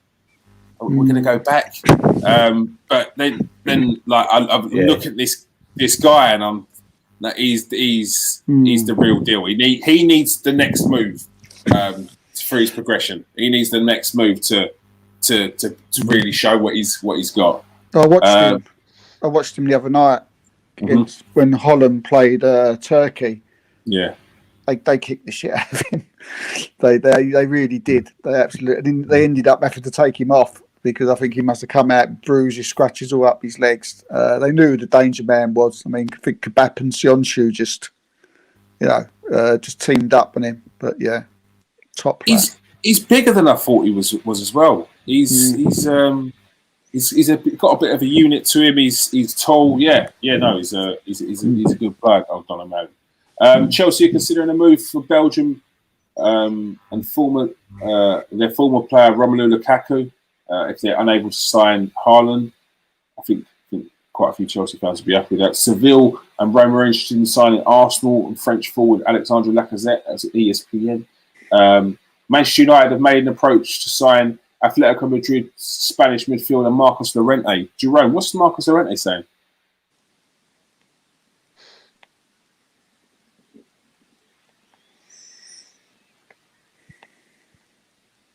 Decent, yeah? I think it was. No, yeah, it's frozen. Yeah, it's frozen. I'll come back to that one, Jerome, in a minute. Newcastle and Paraguay midfielder Miguel Almiron has admitted he would like to play for a team that fights more amid speculation over his future on the Tyneside. Miguel Almiron is a very good player. I really rate him. That's his Newcastle career over with, especially with their fans. They won't have that. But he's been pushing for that. He's been pushing that since the summer. I think he said something very, very similar early on in the summer, where he said pretty much if it wasn't for COVID, he would have moved on. So it seems like his agent has advised him to say all the right things to endear himself to the fans. You're right. Manchester United made an approach for Atletico Madrid Spanish midfielder Marcos Lorente. What's he saying? Is he any good? Yeah. This is probably one of the most versatile players in the world, this Marcos Lorente. Yeah. But the thing is with him is, if you said to me, where does he play? I couldn't tell you. I don't really know. He's played on the right midfield, in the middle, deep, attacking, and he cost a lot of money. He joined Atletico Madrid from Real for about £35 million in 2019. I think a lot of his attributes are like physical, so like stamina, work rate, and he's a bit of a beast when it comes to running power. He's not the same player at all. Remember when Bale was in the Premier League? If he beat someone for pace, that he was gone. He was just such a powerful runner. Same as him. He's one of the quickest in the Liga. What's weird is that, considering how highly he's rated, he's only got 2 caps for Spain, and he's 26. You'd have thought that he would have played. You thought he would have played more, but like I said, I don't know what position he is. It's if he moves, it'd be weird to not weird, but it'd be interesting to see, like, if he nails down a certain role in the team. Proper versatile player. All right, thanks for that, Jerome. Manchester United could make a move for Watford and Senegal winger Ismaila Sarr in the summer. Surprised he's still there. Yeah, I know. I think he was. He'd held talks with Liverpool in the summer as well. This one you could touch on a bit more, Steve. Real Madrid. This was in Football Insider's day. Real Madrid will sell or loan 22-year-old Norway midfielder Martin Odegaard, who's on loan at Arsenal, if Zidane stays on as their manager. But you've got a bit more information on that. That's contradicts that. Go on.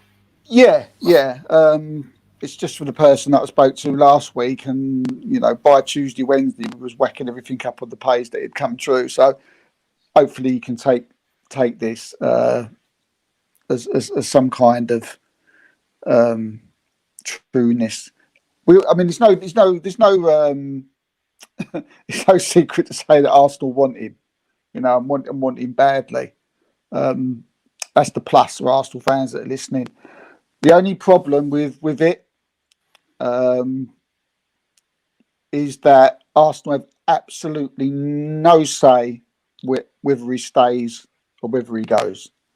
I've seen things on Twitter recently saying, if Arteta don't get him, if Edu don't do his job, I want him out, get rid. They've got no say on it. They've got no say on the matter whatsoever. They're just sitting back like the rest of us. Zidane did not want him to go when he came to Arsenal. He did not want him to go. Odegaard forced the move because he wasn't getting any game time. The president was asked, and they only agreed 1 season. If he stays, the president will force. If he stays, this is Zidane. They will force they will force Zidane to play Odegaard. Is what I've been told. So Zidane is not the problem. Look, I've seen things like if Zidane leaves, if Zidane stays. It's not. They've got a future Ballon d'Or winner, in their squad, and they've got 3 or 4 players who are over 30 years age in their midfield. They've got Bale, who's more or less done with. They've got Hazard, who's been absolutely terrible. So unless Arsenal come up with a large amount of money and they decide to sell, I mean, I know this is sounding very terrible at the moment, but I think we have to put it how it is. I mean, the guy for me is worth about 20, at least 70 million for me, 60, 70 million. The fact that whether Zidane is the manager or isn't has got nothing to do with it. It will make no difference because the president is upstairs of Real Madrid. This is Real Madrid, remember, right? If they've got this geezer knocking it out at Arsenal, playing the business every week, right? The bosses at Real Madrid are not going to let him say you are playing him. Yeah. They will say to Zidane, whether you like him or not, you play him. You're playing him. He has no say. He has got no say. This is Real. Maybe if it was at Arsenal or Arteta or if it was a British club, then it'd be different. But if you're talking about anything like Barcelona or you're talking anything about Real Madrid, they will tell, no matter who the manager is, you're playing him this week and you're playing him for the next 20 games. Yeah. So we do have a problem. There's the players, there's the money, which we're thinking around about 70 million. We may be able to get that with selling maybe Bellerin and Lacazette. But then again, you've got to, they've got to agree to let him go. I mean, I know that probably sounds very depressing when it's put in as a matter of fact. But that's the way it is. Do you know what? It doesn't. If you want him, 301 million buyout clause. Yeah, no. The thing is, it's not depressive because if you look in the grand scheme of things, he's at Arsenal on loan. If you asked anyone at the start of the loan whether Odegaard would be at Arsenal on a permanent deal at the end of the season, it would have been no. It was no. If you asked halfway through that loan, which is a couple of weeks ago, whatever, it would have been, oh, maybe there's a hope. But everything has always been, at the end of the season, they assess the situation. So I think when you break it down like that, for me, that doesn't sound any different. It just adds a bit more to the. It's not based on the manager being there. It's not based on who's there, which is the story that keeps on going about. Yeah. So that's all it adds for me. But yeah, that's how football is. You've got a player out on loan. It's the pitfalls of having a player on loan. But Arsenal are in a situation where they needed a player, and they couldn't just deal with a body. They needed someone top class, and they got him. So yeah, it's understandable.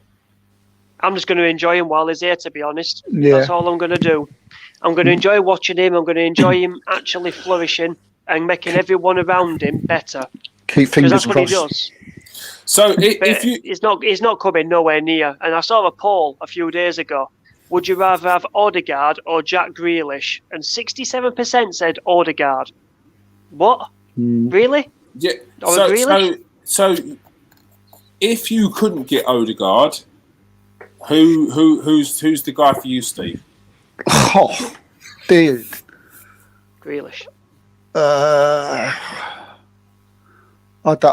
Oh God. If it's not Odegaard, I'll come back to you. It's back to the drawing board. Here it goes. Steve's gonna blank out and get his book out. Bloody hell. Look. Sire, Jack Grealish. What about Jack Grealish? Is it that is it similarities to how Odegaard's playing? You think it would be a smooth transition, or you think he could bring something different to Odegaard? What is it about Jack Grealish? Well, with Jack Grealish already Premier League proven, it'd fit into Arsenal's team like a glove. He's already playing with the likes of Saka, soon will be Smith Rowe, hopefully, with England. So then, like I said, you don't have to think about, will he come to the Premier League? Will he actually do good? Instead of getting someone like a Hosimawa, if you get what I mean. Grealish is a worker. He adds assists. He adds goals. He adds creativity. He's a leader on the pitch. God, everything I was saying 5 years ago, this is mental with Grealish. But basically, I'd love to have him either on the left or I'd have him as the 10. But I don't think Arteta wants to play with a 10. I don't think anyone wants to play with a 10 anymore. You play with 3 hard-working midfielders, and with Jack Grealish next to someone like a Thomas Partey and a Bazuma, that for me is my dream midfield. But if you could get Martin Odegaard, I would love to have both of them. Even if it was Odegaard for one season on loan. He's getting greedy. One season on loan with Odegaard. Muted. No, he's been muted. I'm sorry. So I gave him one. That's like 140 million, isn't it? 140 million straight away. I gave Si one, and what's he do? He had Grealish. I've unmuted you, Si. He had Grealish to spell to that. Jerome, if you couldn't get Martin Odegaard, who would you bring into Arsenal? I mean, you look at players every week, mate. So you best come out with someone good. I don't know if you can look past Grealish. I'm gonna. That's very hard to answer, right? But what I will we'll say, come back in an hour. what I will say is that with his profile fit, if Arsenal can't get Odegaard, what I think the signing of Odegaard on loan has done is it has set the bar very high in terms of the player, in terms of the one that comes in. I think that whoever they get has got to be a very, very close level to Odegaard. I don't think the fans will accept it. I think they've seen what is possible to get, and that's why I think a player like Fekir, who we mentioned, I just don't think he's a good player, very good player, but he's not at that. I think Odegaard is like an elite level player. I think that, but I don't know who's. He reminds me of Dennis. He really does. I'll tell you someone. Reminds me of Bergkamp. I've just thought of someone. What? Don't say that, please. But one player that's come to mind. I thought of a few, but I'm thinking, that's just not. Just wouldn't happen. But just one that's come into my head that possibly we could get and could happen could be Christian Pulisic. I think he's a great player, and he plays in that. He can play in that, and I've seen him I've watched him, and I've wow, and he's a goal scorer. He's a maker of goals. Do you think Tuchel doesn't fancy him? It seems like it was the flavour of the month at one point, and now there's I don't know whether there's questions, but there's a few murmurs. It's maybe just out of form. What do you think it is? Well, he got an injury, didn't he? He got a really bad injury, which sort of that's obviously no fault of his. Yeah. So, and then he's been fighting to get back, and he hasn't got into that stride yet. But I think he's someone who's in and out of Chelsea's side at the moment. He's someone that possibly could be available. That's that's realistic. But just going on for what Jerome said about what Odegaard has done by coming to Arsenal, I think what he's done for Arsenal as well, what's really good, it's shown the fans and it's shown Arsenal is realisation of what is needed at the club. So if Odegaard did go, you would think, well, we need that. That's what we need. We need someone of that quality. It's no use bringing in another DM or another, we've seen how many times did we say a few weeks ago when we said Arsenal have got this way of playing, haven't we? There was a game where we had like 4 or 5, flair players in the middle of the park, didn't we? And they was like ding, ding, ding, ding it all over. I think it was against Leicester and we beat them 3-1. And you just felt that's just like the makeup of the way Arsenal play. Yeah.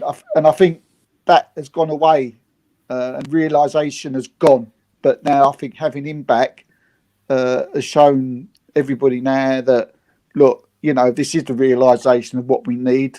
And if he goes, we need to get someone. I mean, Giovanni Reina would be another similar type of player. Yeah. Or the other kid that's gone to Dortmund, but he's a bit young. What's his name?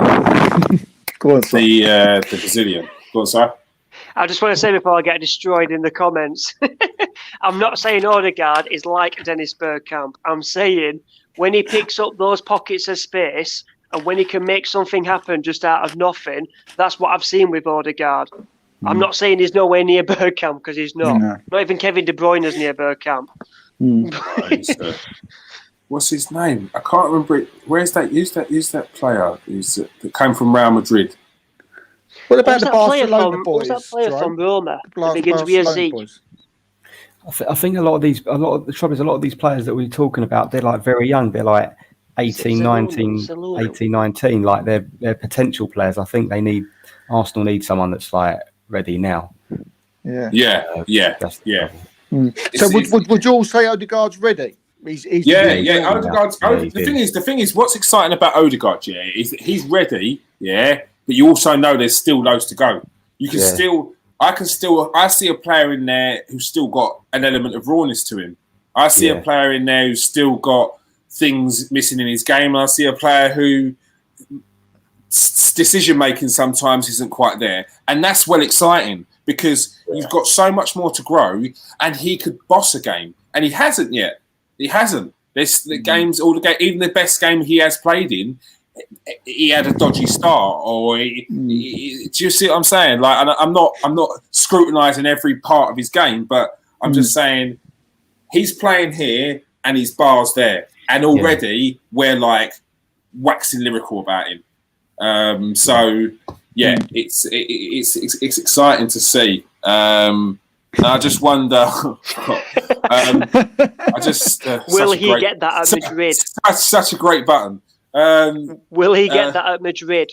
Yeah. Is he going to get the coaching? Well, it depends. I think around Madrid, it's you don't have a time to have that rawness. So that rawness that he currently has, what you're saying at Arsenal, they don't want that around Madrid. They want set player. But maybe him going back next season, he'll be that set player. So that's the thing. And I think we've just got to start thinking about life after Odegaard. Yeah, I mean, we've got none of us here, if we were sitting in Real Madrid, would even think twice about letting Odegaard stay at Arsenal, would we? No, not a chance. Not a chance. I'd be bringing him back now. So sorry, Arsenal. Thank you for giving him some game time. We're gonna have our player back. This is one of the most depressing shows that I've ever done on a Sunday evening. No, but there's hope. There's players out there. There's other players out there. Like Jerome said, I think that's the best comment I've heard on this stat so far. Is it's set the bar for Arsenal. They can't go any lower than that, and that's going to be hard to find. Yeah. But that's good because Arsenal need to start setting bars like that now. They need to build on that, and I think they've done that. If you look at the players they've brought in over time, I think they've done that. If you look at the players they've brought in from the start going onwards, I think there's a steady progression. So yeah. If you whether you love Mikel Arteta, whether you hate Mikel Arteta, whether you think he'll achieve or whether you think he'll not, when you was talking, you and Jerome and Simon was just there talking about the bar. One thing you must agree with, Mikel Arteta must know what the bar is. Yeah, he must know what that bar is. Yeah, I mean, he's been at Man City where the bar's at its highest. Yeah. So he must know. He knows, and when you look at like I said, when you just listening to the players we're linked with, is a big difference to me. So I think we're moving in the right direction with regards to who we're being linked with. Because even though, like for instance, Jerome isn't feeling Nabil Fekir, he's not a bad player, is he? So, and that's just that's small margins again because Odegaard, Fekir. So it's very small margins. And if you look at the players that we were previously linked with under maybe Sanelli, with Unai Emery, for me, it weren't it. Being linked with Eva Banega and the likes of Nzonzi again, and these players and Kevin Voland, for me that was the end for me. that was it. That was like nah, I can't. Sorry, and I can't deal with this because it wasn't. It was moving so far away from what Arsenal had set a blueprint as, and I don't want to move away from that. And as I was saying to Kiefer earlier on, has Klopp set a blueprint for Liverpool going forward? There's nothing wrong. I think that's brilliant. Playing a certain way, a team having an identity, and Arsenal have an identity. So why change that? Why not tweak it to make it better? Why change it completely? So I think he knows the identity that he wants Arsenal to be.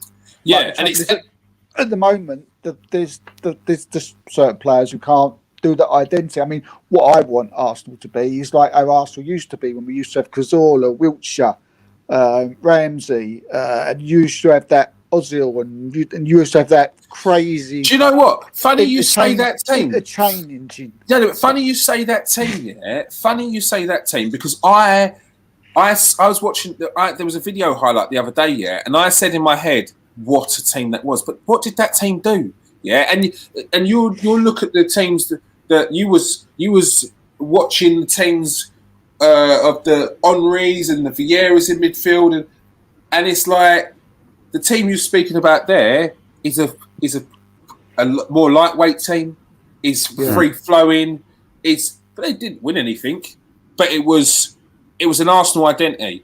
It was the Arsenal. It was the way. It was enjoyable. It was enjoyable. Cazorla, and this is what I mean. Part of like we all want to win trophies. We all want to, but I do feel like part of it was too focused on winning trophies. Like when I'm watching Cazorla, Suarez, like Wilshere, all intertwining, quick pace. It's so good to watch. And it was like back in the day with Arsenal when the Vieiras and it was so good to watch. And if they didn't win anything, I still would have loved it. If they didn't win anything, I still would have loved it. And Chamberlain, can't you? Even that little where you had Walcott and Chamberlain, you had that and Rosicky. You know, it was all the same, and I'd take that any day. I remember 41 passes against Bolton Wanderers at home, and Carlos Villa chipped it and made it 4-1. Yeah, mate, this is what I mean. An identity. Kiefer's like, we've just gone up a level in this podcast. An identity, man, an identity. And we shouldn't lose it. Same with Liverpool, they shouldn't lose it. They've got their identity. And then, like I said, you can tweak it, you can change little bits, you can make it stronger, better in ways, but don't lose the enjoyment that we have from supporting Arsenal. Yeah. The fact we don't have midfielders and defenders that can play out from the back as well, but he's still keeping that. He's still keeping it. He's not scrapping it like Unai Emery did. But do you know why? And start again from scratch. But do you know why, Si? Because every single professional footballer should be able to play from the back, and I'm talking all the way down to the conference. The ability of these professional footballers is elite level, and I'm talking. I could put a pin across the road, and the ball drops on that pin 9 out of 10 times. These are elite players. So hearing that they can't play at the back is nonsense. Like every single player in the Premier League can play at the back. Yeah, it's about decision making. It's about timing. It's about if a player's pressing you, am I kicking it long or that's the difference. That's the difference. It's the speed of thought. Everyone can play out the back, but it's the timing and the key decisions that's the important thing. Yeah. Look at Ederson. Man City play out the back. Yet Ederson has probably got one of the most assists in the league because he pings it there, he pings it diag when he needs to, and he gets there. That's the important. That's the difference. But why the we in training and you say we start from the back, we ping it out from the back, but surely at the same time they must tell them that players, a goalkeeper must be in. I mean, Xhaka made a total fuck up when that goal against Thingy. He should have been able to chip it over to the player, and there's no doubt about that. Yeah. Right? Yeah. But what was Leno doing? I've watched different. What was he doing?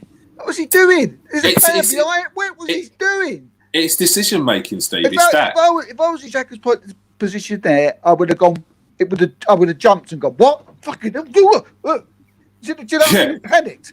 It's decision making. I just don't understand the thinking of how it makes you wonder when you're in the training what they're saying, what they're. Yeah, no, and I think in training you get away with them ones. You're not as pressured in training on that position there. But again, it's split decisions. It's decision making. If you was given that ball on a Sunday afternoon, you'd be screaming, wouldn't you? You'd be what are you to me for? I would have sent it. That would have been long gone. I would have sent it in the first place as a goalkeeper. I would have sent it. But that's probably why the new managers didn't like me in goal, because that stuff don't run with me because I'm old school keeper. We've seen it. You struggle to even save one. I can't. I'm not that kind of keeper. Can I ask, just like each one of you, just one by one, do you think Odegaard will be here next season? On loan. I don't. I don't think he'll be here next season. Why? Because I think that Real Madrid are in a situation where they could potentially get some older heads off the books and like for like replace them with Odegaard. I think he will be here for one season on loan, and that's because Luka Modric is going to sign an extension to his contract, or unless I don't know if he already has.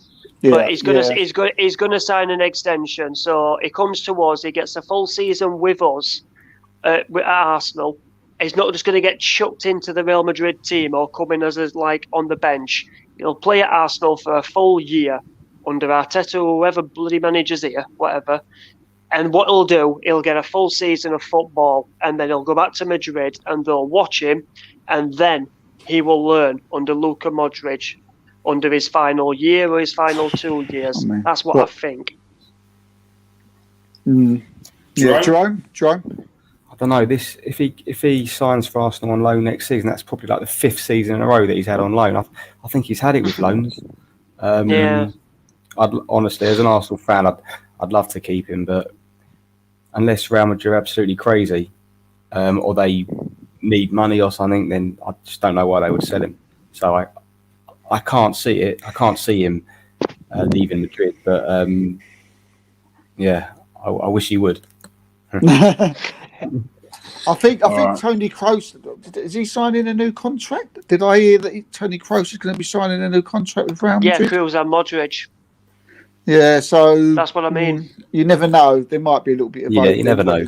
They could be terrified, though. They could be terrified to give him us a 1 year loan, and then he's played with us, and then he turns round to him and he tries forcing it. If you get what I mean. Yeah, I mean, would they be signing a new contract unless they was told that they were going to be starting next season? It's a tough one.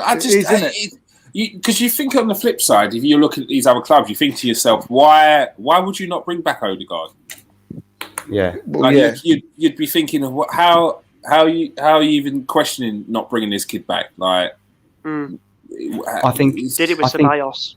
I think if it's up to Odegaard, I think he joins Arsenal. I think if it's purely Odegaard's decision, I think he goes to Arsenal. But I think so. Obviously, there's other people like as involved. A free transfer. Like if it's a free transfer this summer, he gets to choose. I think he would as well. Yeah. But he doesn't. He doesn't have that choice. Anyway, that is that time. Watch this space. Watch this space. Release clause. Are they paying Thank you everyone for coming on. Thank you very much, Kiefer McDonald, for coming on. Go and check him out. We'll put his credentials in the comment section and in the description.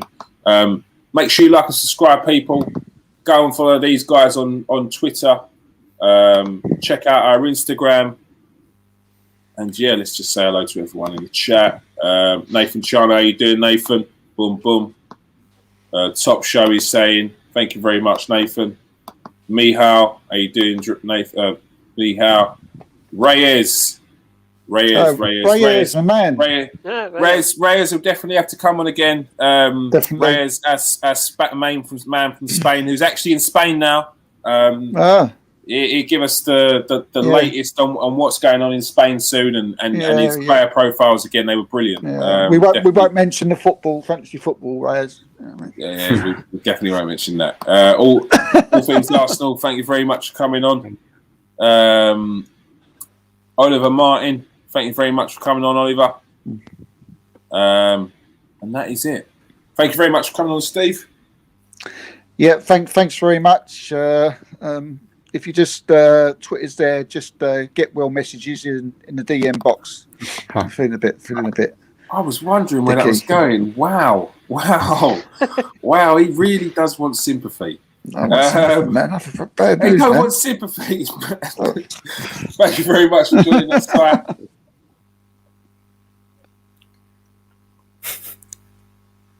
Okay. Thank you very much for joining us tonight. Oh, sorry. Our screen just keeps going. No, the screen just went black, literally. Yeah. Thank you very much. Cheers, thanks for everyone that turned up late. Stupid Wi-Fi. My apologies. And someone messaged me as well about the channel. Are we doing anything for the Euros while it's on? While we get guests on? Somebody asked me. No, definitely. We're doing things for the Euros, 100%. Martin, ironically. Yeah, we'll definitely do something for the Euros. We get guests on. If we could get people, if we have people at the ground, that'd be brilliant. We'll do some lives. That's going to be happening, the live grand thing. So that's going to be good. So I think next week we've got Richie live from Brighton.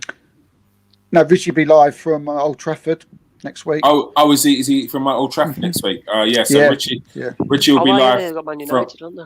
Richie will be live from Old Trafford next week, and obviously we have Nathan. So we're going to have plenty of match day reports coming from people live from the stadiums. And thank you very much. Even sending us to Premier League grounds. Brilliant. Don't be silly. That'll come in the post. Budget ain't there. Thanks everyone for joining us tonight. Obviously, again, thanks for our guest Kiefer.